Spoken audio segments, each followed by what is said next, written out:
Welcome to another tips and tricks example. This one will use two CCIs and a moving average. So first I will explain the long condition requirements.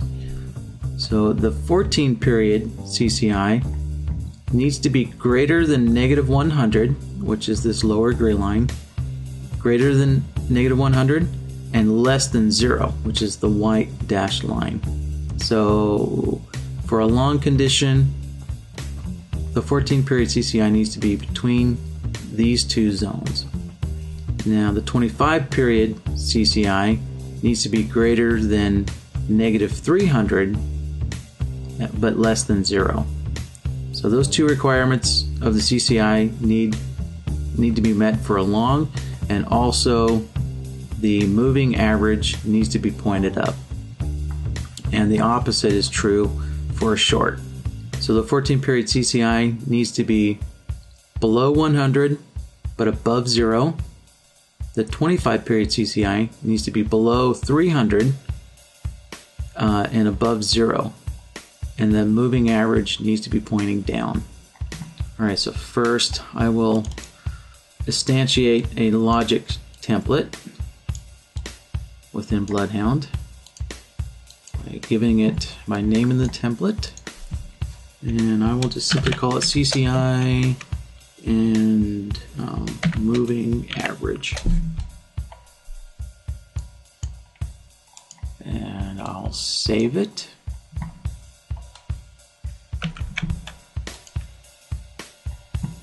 And then click OK, because I like to work in real-time mode.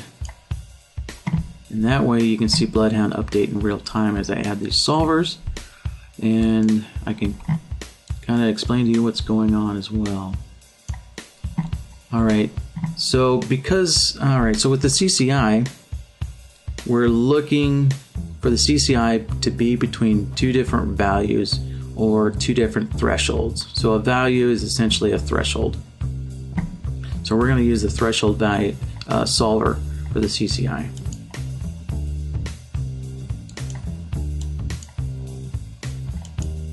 Alright, now I will plug in the CCI.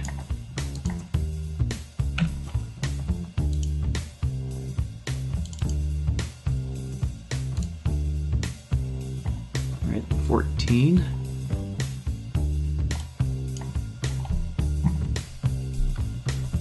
And so the threshold values that we're looking for is we want it to be greater than -100 and less than 0.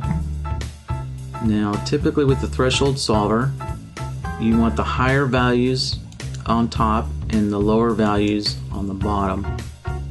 But if you go below 0, like into the negatives, you want the negatives on the bottom.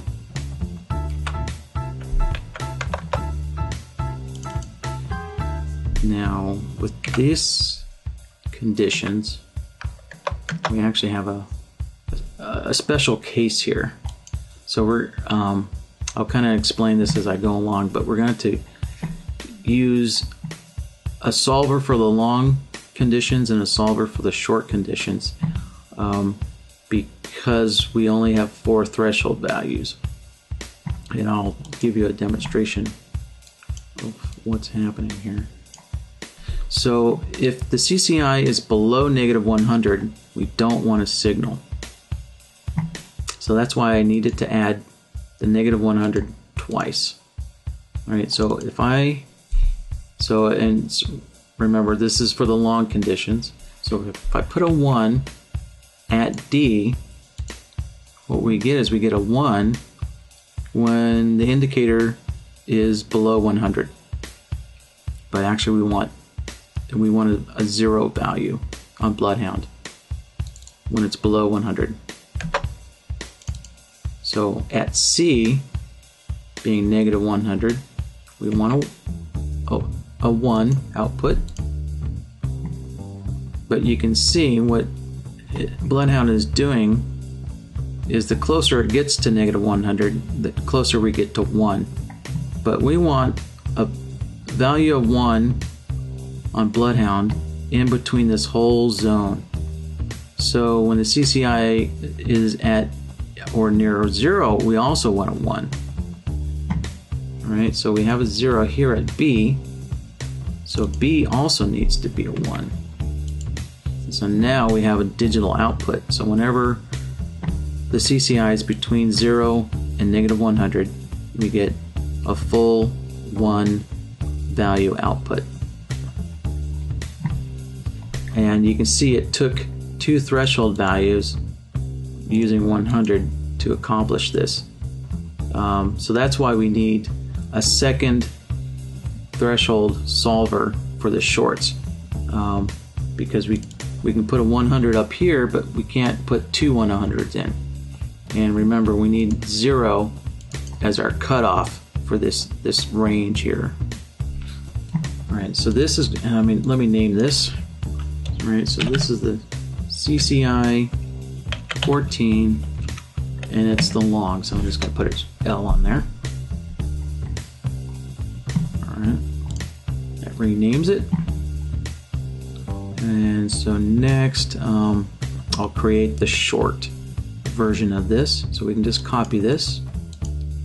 Nice time saver. This is going to be the short version. Alright, so the short version is essentially the opposite. So it's between 0 and 100. So when the CCI is between 0 and 100, that is our range for going short. So we're going to put 100 up here, 100 up here. These become 0, 0, and we don't want longs. We only want shorts. So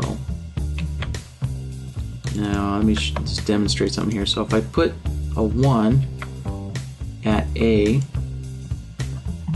and let me turn the longs off, you can see we get an output when the CCI is above 100, but that's out of the range.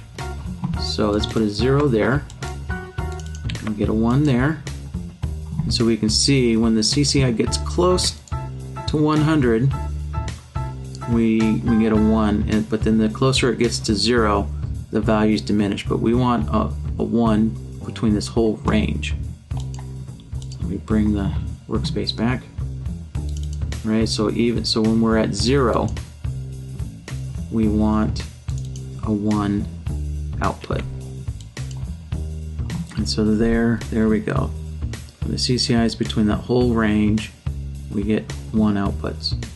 So now if we turn them both on, we can see the CCI is below 0, and we get 1s. CCI is above 0, but below 100, we're getting our shorts. Alright, so now we can take these and copy them and use them for the 25 period CCI. Let's change that to 25. Alright, that one is done. Turn these off. Alright, so the blue line is the 25 period. You can see we're below the 0 line. And we're getting our long outputs. Here it just barely dipped below 0 and we get a long output.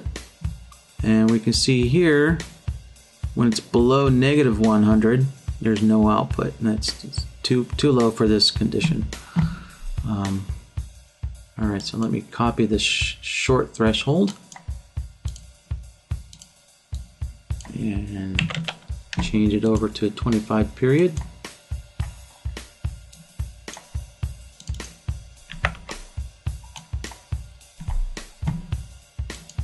Alright, turn them all on. Now we're going to have to use logic templates to get this to function correctly. So, alright, so next let's add our solver that looks at the slope of the moving average. And in this case I'm using a JMA just because it's nice and smooth. Alright, so we're going to use the slope solver.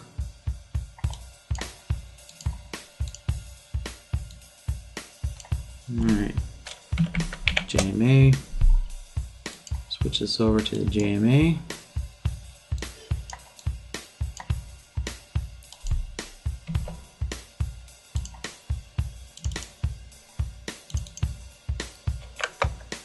and I'm using a 10 period.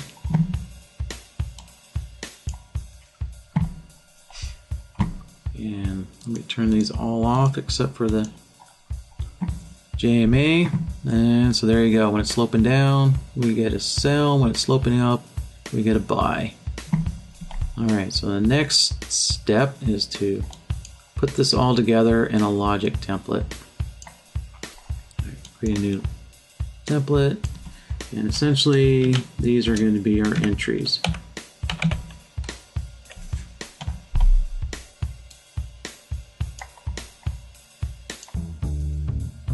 Alright, I'll add the solvers first.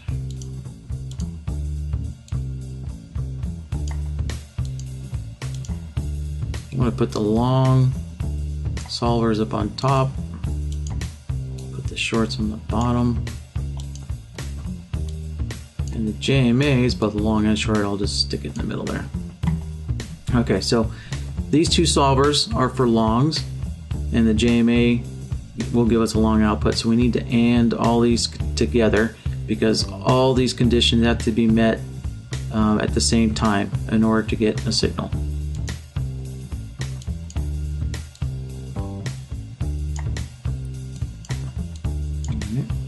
I'm going to just plug this into the result node, and that way you can see BloodHound start updating as we add these together. Alright, you can see that adding the 25 filtered out some signals here. Filtered this one out and one over here. And we'll filter even more with the JMA. Alright.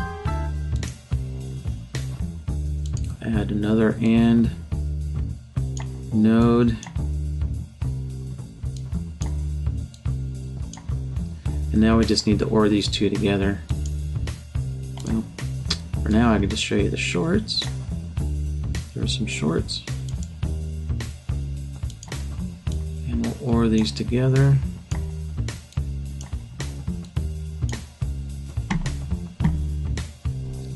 Alright, and there's the system.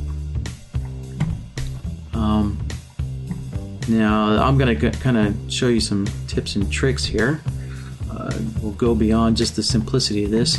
Like for example on this one, we can see the moving average looks very flat. So let's work on filtering this flat moving average out. Alright, so with the slope solver, what we have is the ability to filter out slope angles.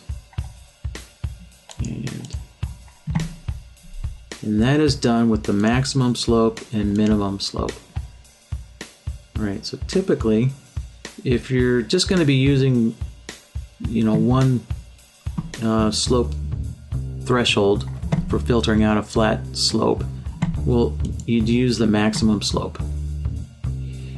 And when you're kind of testing, what values you want, what kind of slope values you want, I would suggest starting with 0.1. Most indicators and moving averages, 0.1 is about the range where you want to start and start testing. And let's plug the slope solver into the result node. Alright. Yeah, so we can see 0.1 filtered out this one bar, and it filtered out this one. See if we can filter out some more of this flat area here. Alright, so let's bump it up to 0.2. See what we get. There we go. It took out that whole range right there. So let's just use that. See what happens.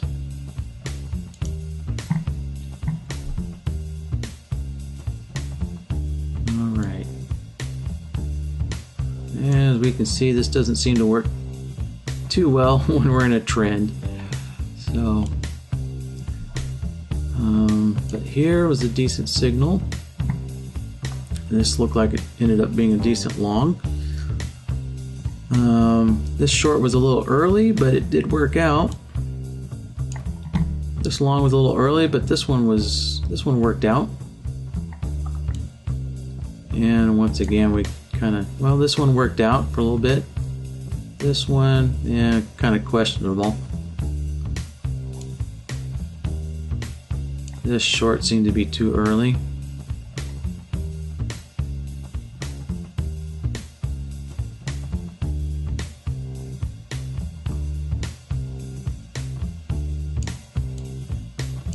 This long looked pretty good. Okay, so there's that. And let me kind of demonstrate another way. Say like we wanted the signal to occur right as the moving average was rolling over or turning up. All right, so that would be the inflection solver that looks at when an indicator changes direction, either when it's rolling up or when it flips down. So let's go to the solver tab. We'll add the inflection solver,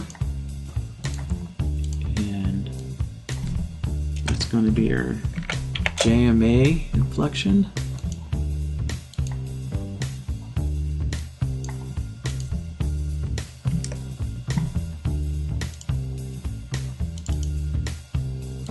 Set the period to 10.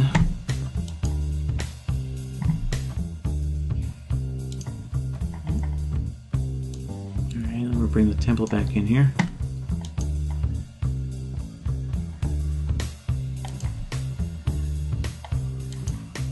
And add the JMA inflection.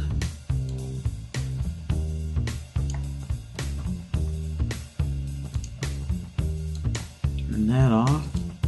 Plug this in here. Alright.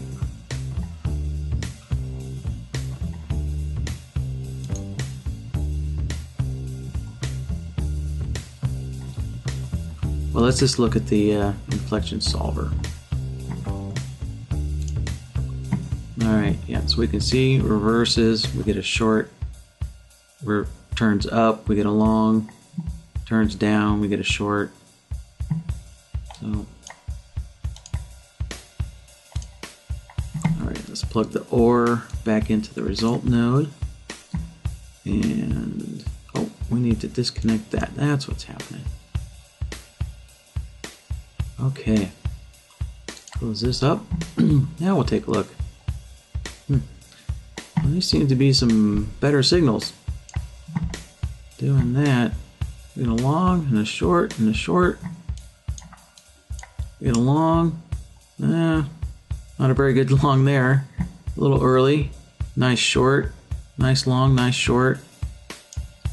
Nice long, nice short. These shorts a little early. Yeah, we gotta watch out for the trend. Getting signals in a strong trend. Nice long though. Nice short.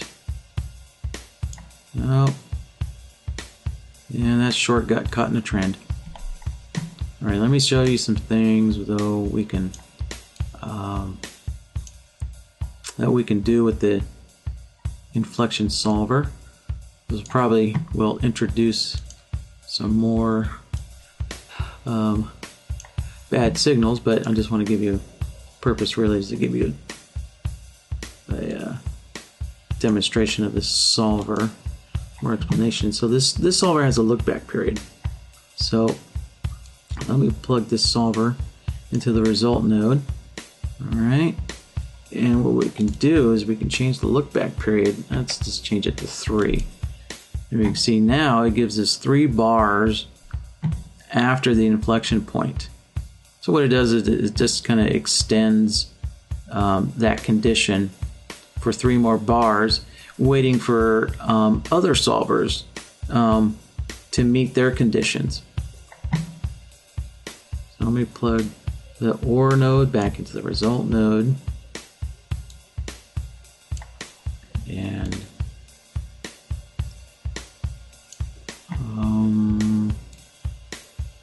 trying to see if I can find some extra signals that I didn't see before. Let's see.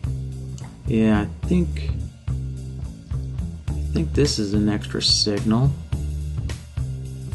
Alright, so let me bring the template back up.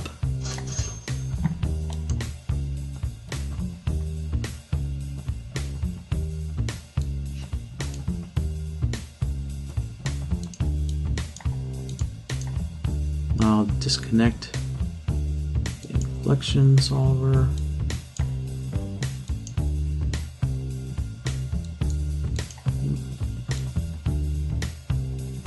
These guys can be tricky sometimes. There we go.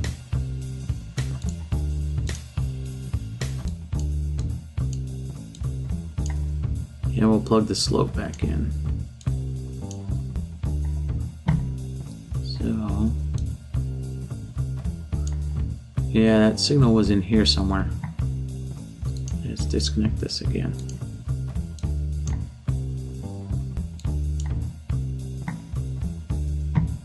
Let's see, there and there.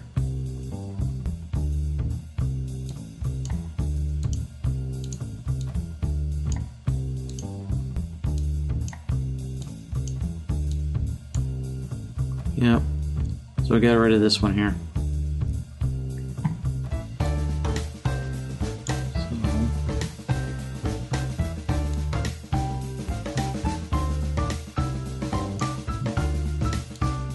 Alright, so